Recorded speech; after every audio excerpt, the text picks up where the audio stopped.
दुनिया के इतिहास में शायद ही कभी ऐसा हुआ हो जब कोई कारोबारी महज एक ही दिन में अरबों डॉलर गवा बैठा हो। लेकिन ऐसा हो गया है।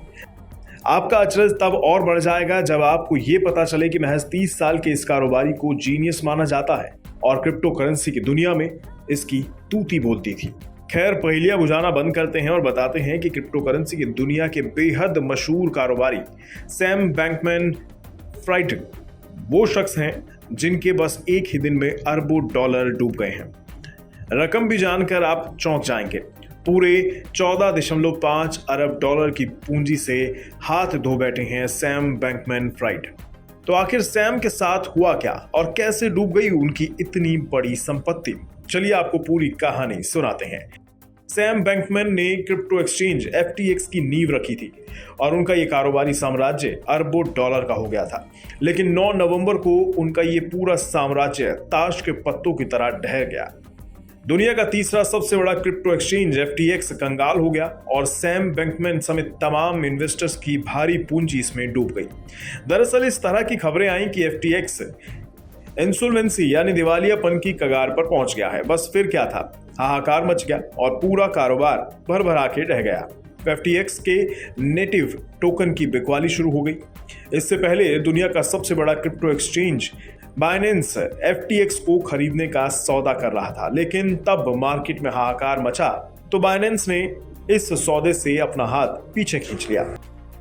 बस इसका असर ये हुआ कि रातों रात बैंकमैन-फ्राइड ब्लूमबर्ग बिलियनियर्स इंडेक्स की लिस्ट से गायब हो गए। महज एक ही दिन में उनकी संपत्ति 94% खत्म हो गई। FTX के दिवालिया होने की खबर आने से ठीक पहले बैंकमैन-फ्राइड की नेटवर्थ करीब 15.5 अरब डॉलर थी। बुधवार आते आते उनकी नेटवर्थ घटकर 99.15 करोड़ डॉलर रह गई। बैंकमैन-फ्राइड के पास FTX की 93% हिस्सेदारी है। गुजरे 7 दिन में FTX की कीमत 90% गिरी है और गुरुवार को इसके दाम 2.32 डॉलर पर आ गए हैं। अब लगे हाथ सैम बैंकमैन-फ्राइड के बारे में भी जान लेते हैं। सैम बैंकमैन FTX के फाउंडर हैं। एक वक्त था FTX दुनिया का तीसरा सबसे बड़ा क्रिप्टो एक्सचेंज था। पिछले हफ्ते तक वे क्रिप्टो की दुनिया में सबसे सम्मानित और मशहूर लोगों में गिने जाते थे। आपको ये भी नहीं पता होगा कि बैंकमैन महज 30 साल के हैं। बैंकमैन ने 2014 में प्रतिष्ठित मैसाचुसेट्स इंस्टीट्यूट ऑफ टेक्नोलॉजी यानी MIT से फिजिक्स में डिग्री हासिल की है। 3 साल तक उन्होंने quantitative trading firm Jain street capital में बतौर ट्रेडर काम किया। 2017 में उन्होंने अपनी ट्रेडिंग कंपनी अल्मीडा रिसर्च की नींव रखी। 2019 में उन्होंने FTX को लॉन्च कर दिया। उसके बाद उनका एक्सचेंज सफलता के झंडे गाड़ने लगा। क्रिप्टो डेरिवेटिव की खरीद फरोख्त में FTX दुनिया भर का दिग्गज एक्सचेंज बन गया।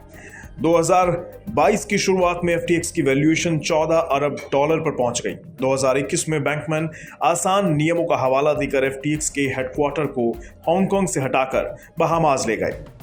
हालांकि 2022 में कई ऐसी खबरें आई कि अल्मीडा और FTX पूंजी की किल्लत से जूझ रहे हैं। फिर खबर आई कि बाइनेंस इस एक्सचेंज को खरीद लेगा, लेकिन जब भारी बिकवाली शुरू हुई तो बाइनेंस ने इस सौदे से अपना हाथ खींच लिया। क्रिप्टो करेंसी और इसमें पैसा लगाने वालों के लिए बुरा दौर लगातार बना हुआ है। दुनिया भर की सरकारों के सख्त रुख के चलते ये कारोबार मुश्किल में फंसा हुआ है। FTX क्रैश की खबरों ने दूसरे क्रिप्टो करेंसी को भी ढेर कर दिया है। सबसे मशहूर क्रिप्टो करेंसी बिटकॉइन की कीमतें 16,000 डॉलर जितने कम लेवल तक चली गई थी। गुरुवार को भी बिटकॉइन का दाम करीब 16,600 डॉलर पर चल रहा है। खैर, FTX में मचे हाहाकार ने क्रिप्टो करेंसी में पैसा लगाने वालों को बुरी तरह से डरा दिया है। आने वाले वक्त में देखना होगा कि ये एक्सचेंज खुद को टिकाए रखने में सफल होंगे या फिर नहीं। देखना यह भी होगा कि क्या क्रिप्टो करेंसी में इन्वेस्टर्स का भरोसा बना रहेगा या नहीं।